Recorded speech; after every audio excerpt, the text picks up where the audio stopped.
People were reaching out about one of two things. They said, where do I find friends like you have? And I feel like I'm stuck in life. How do I get out of this spot? Like I want to live a more fulfilling life. I know exactly how to help men connect on a deeper level. It immediately, I went from feeling like an imposter, like who am I to coach other people, to, oh, I'm the guy to do this. I know exactly how to do this.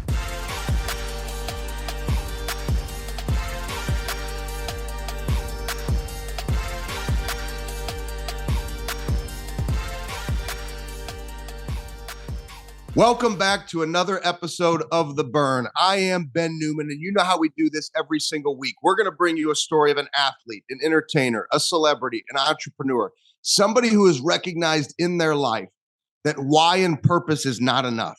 There's this underlying burn that ignites your why and your purpose and causes you to show up on the days that you don't feel like it, and especially after you win. This week, we are bringing you a special guest, my new friend, but it seems like we've been friends forever, Jimmy Rex. And Jimmy and I met for the first time in person, although it should have happened years ago, at a mastermind with Erwin McManus. And I knew that Jimmy was doing big things. So what did I mention here? Entrepreneurs, celebrities, athletes. Jimmy's like all of those things, right? Comedian, best-selling author. He's got We Are the They, which is one of the top men's coaching groups in the world today. The events that he puts on are incredible. And I don't mind saying it. People could say, like, Ben, don't you throw events and do coaching? Yes, but he is so damn good. I want you guys to know he's amazing. He does things for the right reasons. And that's why I'm fired up to have my new friend, although it still feels like an old friend, Jimmy Rex. Welcome to The Burn. Dude, I appreciate it, man. That's quite the introduction there. I don't know about the athlete part, but the rest of it I'll take. And so I'm gonna make sure you introduce me every time I get on a podcast. Hey, let me tell you, the athlete part we are going to talk about because I recently did learn a little story about you and your burn. But let me set the table here. First, we had many people, and I really want to lean in and grab everybody's attention, maybe more than I normally ask for it. So Jimmy and I have the opportunity. We both throw events. We both do coaching, which means we're exposed to a lot when it comes to this world. And when I had the opportunity to meet Jimmy at Rosewood Mayakoba at Erwin's mastermind, and literally people would say, oh, you got to meet Jimmy, you got to meet Jimmy, you got to meet Jimmy. Like when I met him, I just knew instantly the authenticity, because you come from a world where you were at one point number one in the state of Utah for real estate. It's almost like everything that you've done in the past, you've always done incredibly well with it. I mean, I'm talking about making millions upon millions of revenue and money that you can't spend unless you have some serious issues. And so this massive success, and then you pivot to coaching. And I knew instantly, I'm like, this is a man who's driven by purpose. This is a man who's got some deep understanding of who he is and why he does things. So that's why I'm excited. Enough from me. Jimmy Rex, help us understand, how does somebody go from making millions of dollars in real estate to saying, you know what, I just want to serve. I'm going into coaching.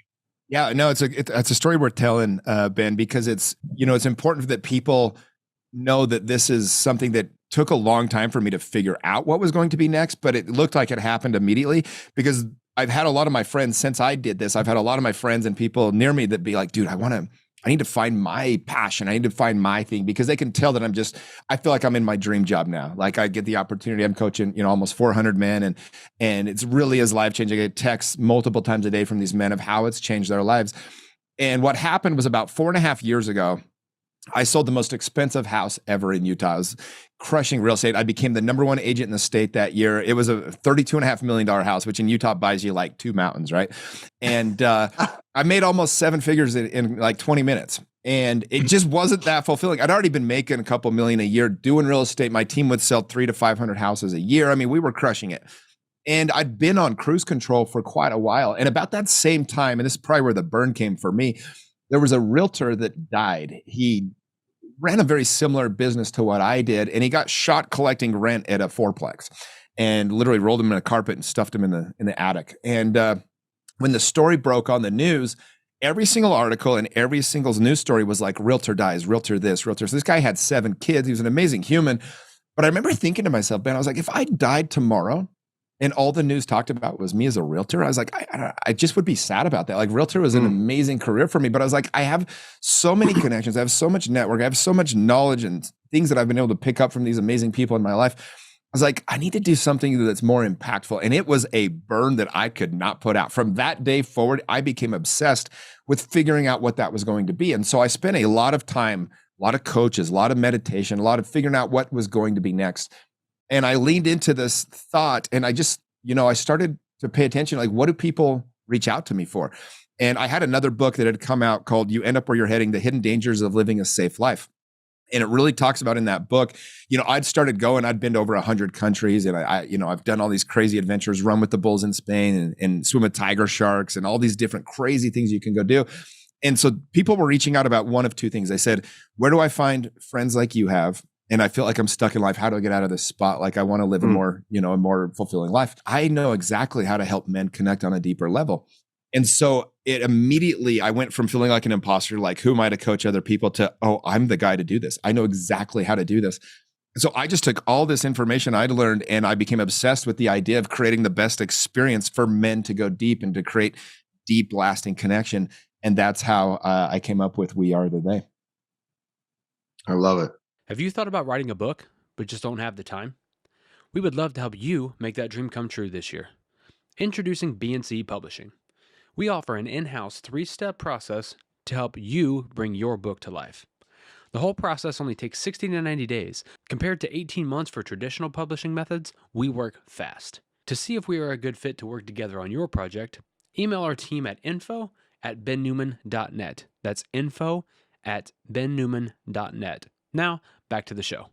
Which now allows you to transition and really serve, which I know is your burn, which we're going to talk about. But I want to go back to a different burn that you had when you were an athlete.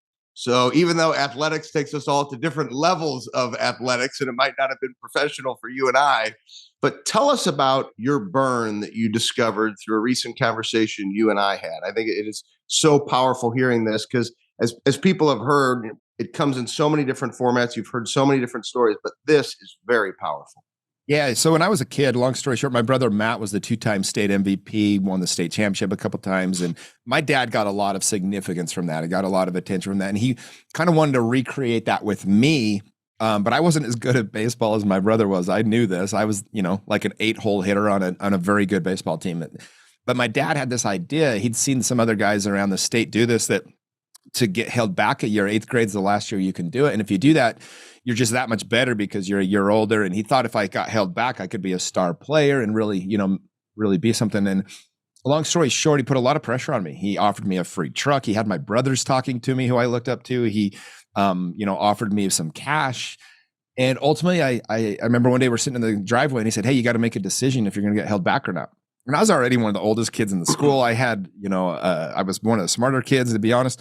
I had good friends. I had a girl I had a crush on my age, all the reasons that not get held back. And I just didn't want to do it. And thankfully I was a stubborn little shit. I said, Dad, I don't want to, I'm not going to do it. And he looked me in the eyes and he said, well, just so you know, you're not good enough. You'll never play baseball again. And all I heard was, you're not good enough. And so that became my mantra. I'm like, I'll show him. So I had my baseball hat. I ended up making the team my sophomore year. And every year thereafter, I would write on the bill of my hat, you're not good enough. Now, at the time, I was motivating myself. What I didn't realize is the power of words and affirmations. And as an adult, I saw my hat and I was like, oh my gosh, what have I done to myself? Like this self-talk of like, you're not good enough. I drove that home into my subconscious. Literally for 3 years straight, I could see it 24/7 on my hat.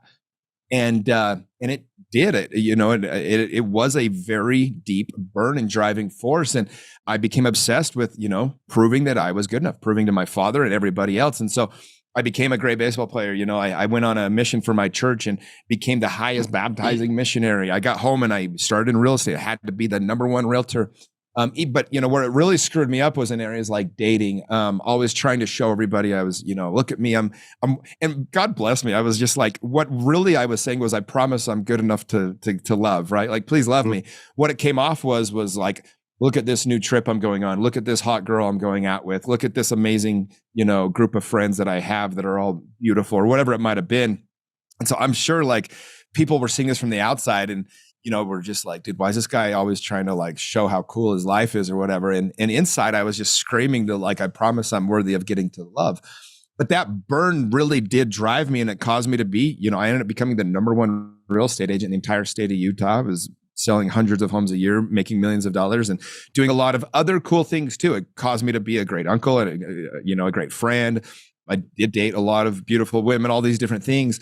So one day I was doing I was with some friends and I saw my hat. I hadn't thought of this hat in, I don't know, 17, 18 years.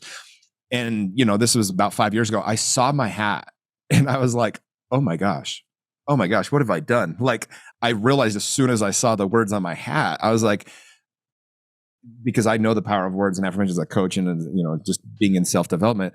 And this message came to me in that moment, and it just said, Jimmy, this has served you. It no longer does. And it was such a beautiful message. It was like, it's time to let it go. And so I did. And in that process, it was kind of funny because Ben, like, it was so easy for me to motivate myself to go to work. Like, as a realtor, I never missed a day. I made my calls every single day. Like, I was a machine. I mean, I remember one time my coach even said to me, he said, dude, I've coached thousands of people. You're the only one I've never had to motivate. Like, I've never once needed to worry if you were going to get up and do your job.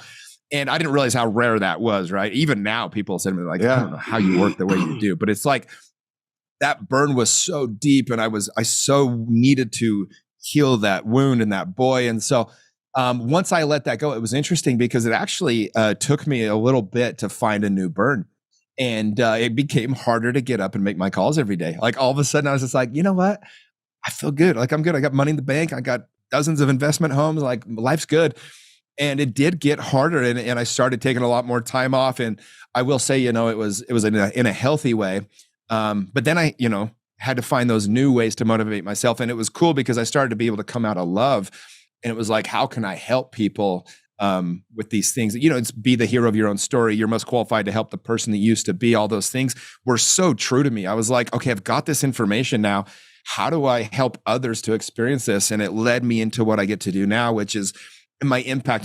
Being a realtor is actually a beautiful career. I mean, your job is to become friends with as many people as you can, and then just be a badass at deal negotiation.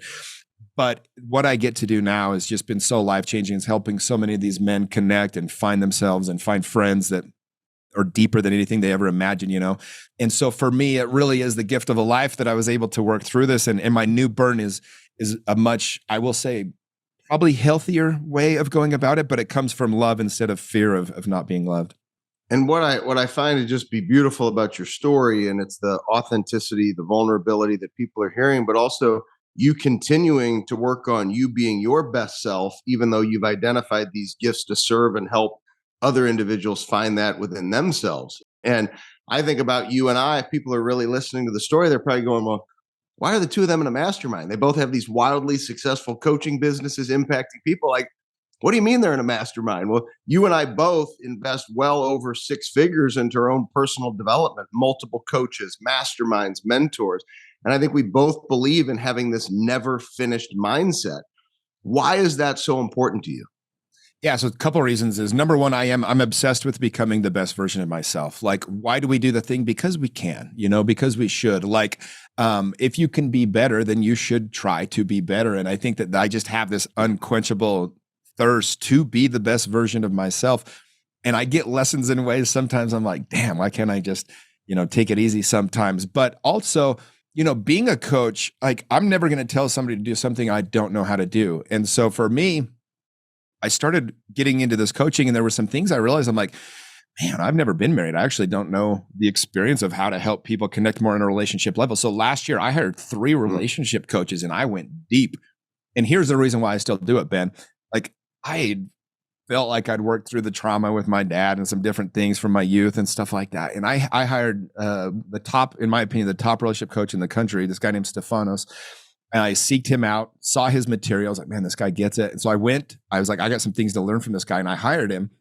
Our first coaching session, he asked me one question that changed everything for me. Next thing I know, I'm bawling my eyes out, and I'm looking at my entire life a different way. I'm looking at relationships in a new way. I'm looking at life in a new way. And so by doing these things and becoming obsessed with it, what I did, like, I went to a Tony Robbins, I signed up for his platinum coaching program just to go to his week-long relationship course in Maui. Like, I think Tony's the GOAT. That dude has hacked life. Like, he understands the human psychology better than any human ever. So I said, I'm going to go learn from him. And I'm taking 3 sets of notes while I'm at his seminar, right? I'm taking notes for myself to better my relationships. I'm taking notes to what to share with my team or my guys that I coach. And then I'm taking notes on how to throw a badass event. Like, I'm literally like learning 3 different ways at once. And it was expensive. I missed 6 figures to go to that, and, but I learned some skills and some things.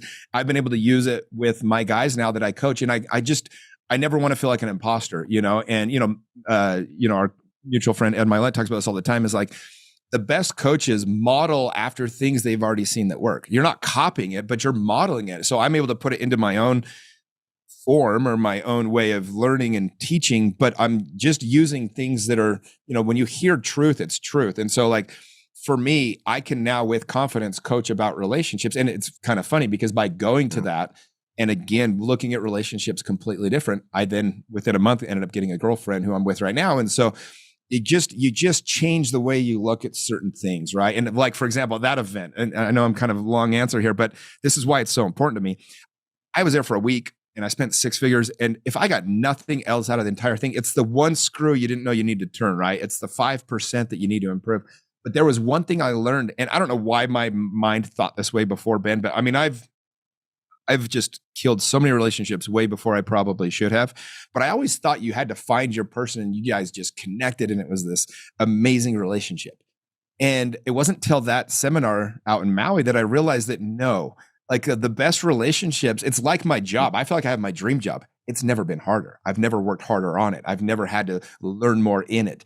But because of that, I love what I get to do. I always thought relationships, you just find that person, but it's not. You love that person so deeply because you work so hard to make it great. Like, it is going to have a lot of problems. And in working through those, you get the depth, you get the real juice of that relationship. And for whatever reason, I needed to go to Maui and go to that event for a week to figure out that, Jimmy, you're not going to find the perfect person. You're going to build the perfect relationship. And so that one thing for me changed my entire view on dating and who I'm looking for and how to be in a relationship.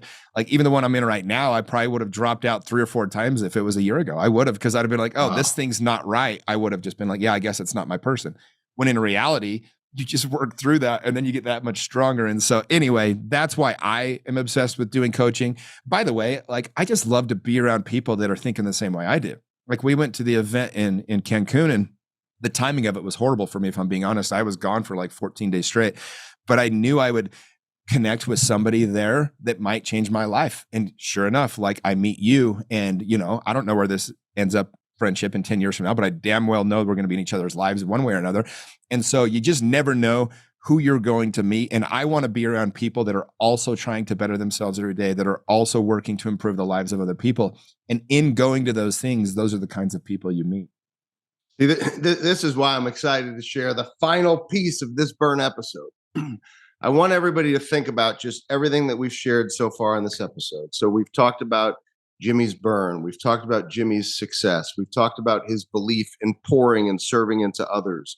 We've talked about his belief in coaching. And those are the types of stories and lives where I say, I want to read the book. And you got another one coming out. And I don't know about you, but every time I write a new book, I'm like, man, that was better than the last one. And so B1 is releasing. It is available. We're going to make it super easy for everybody in the notes of the show. April the 2nd. It's available on Amazon right now for pre-order. Our dear friend Ed Mylett wrote an amazing foreword for the book. There's so much power and energy that's in the book from your life, your stories, your experience, your research. Essentially, what did he just say? He spent hundreds of thousands of dollars going to Tony Robbins conventions to figure out the code for you to attack at the next level. And all you got to do is go buy his book. You don't have to go to Tony Robbins event. So B1, tell us about the book. Why are you excited about it? And I'm just so excited for you for this new release. No, I appreciate it. I was originally writing a different book, and I was talking with Ed Mylett, who ended up writing the foreword, like you said. And he said, Jimmy, why we have to bring this coaching program, what you're doing, like you're actually teaching men how to live in a healthy way in what we now have as very toxic times.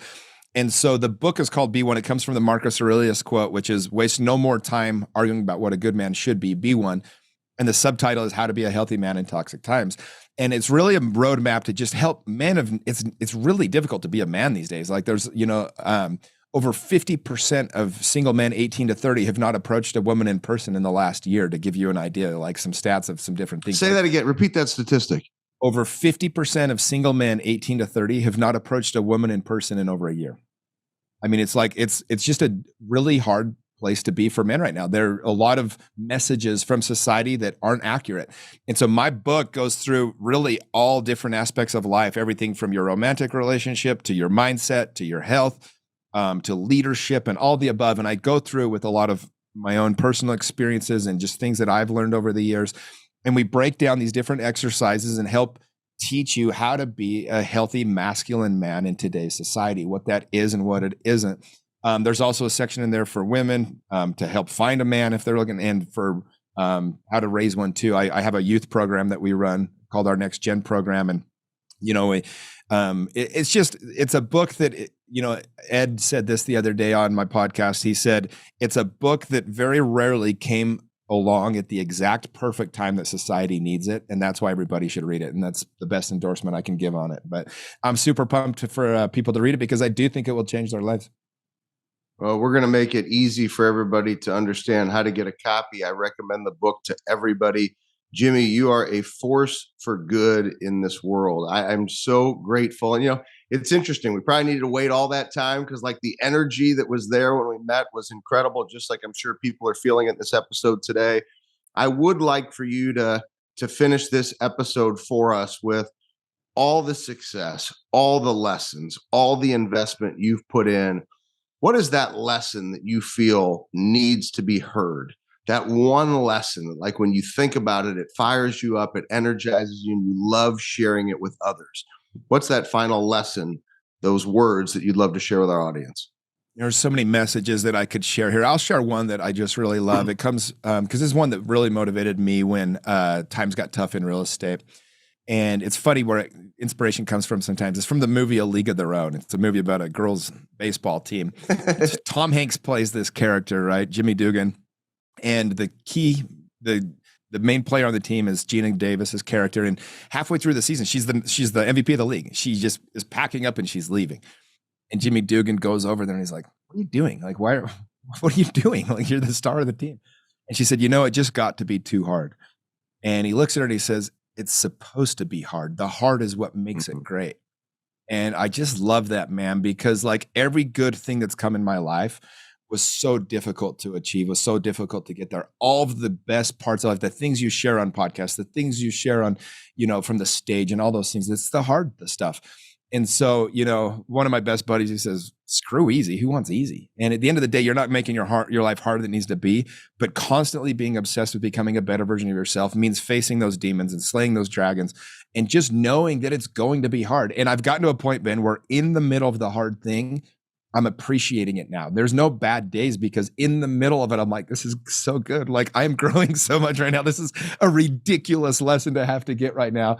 And, but you can appreciate it then. And then all of a sudden life is just this beautiful mess, and it's an opportunity. And so that's my best message I can leave your audience with. Man, I love it. I appreciate you. I look forward to the opportunity to continue to sharpen iron together. And we're going to make it super easy for everybody to stay connected with you. Certainly all that will go into the call notes, whether it be the book, whether it be websites, whether it be who are the they, like just all of it. We want you all to stay connected with Jimmy, because the guests he's bringing on, just go check out his show, The Jimmy Rex Show, and just look at like the last 5 guests that he's had on the show. It's amazing the individuals that he is bringing, how he's serving and how he's showing up. That's why we do the burn every single week, because it's stories like Jimmy's that can help us go that much deeper, to realize that we're never finished, to realize that we have more. But you got to connect to that burn to ignite that why and purpose and cause you to show up on the days you don't feel like it, and especially after you win. Make sure to like this episode. Make sure to share this episode with somebody who needs to hear it, who might be struggling right now. I appreciate you all. Jimmy, thank you again. And we'll see you next week for The Burn.